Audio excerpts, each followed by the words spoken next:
Itinanggi ng kampo ni Leyte 1st District at dating House Speaker Martin Romualdez ang pahayag ng Office of the Ombudsman na ilang beses itong nagtangkang lumabas ng bansa. Sa panayam ng DZRH kay Attorney Ade Fajardo, ang legal counsel ni Romualdez, iginit niyang walang basehan ang sinasabi ni Remulla.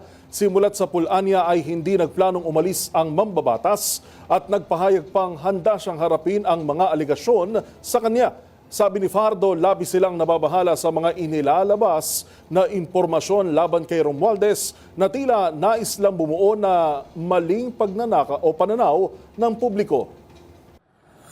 Siyempre, nagkakaroon tuloy ng perception yung ating mga kababayan na mukhang guilty si Congressman Romualdez dahil mapagtatangkang pagtakas, no? Kasi siyempre, dahil sa may presumption sa ating batas na flight is an indication of guilt, no? Na parang ebidensya na ikaw ay guilty or talagang meron kang pananagutan sa batas dahil ikaw ay nagtangkang umalis.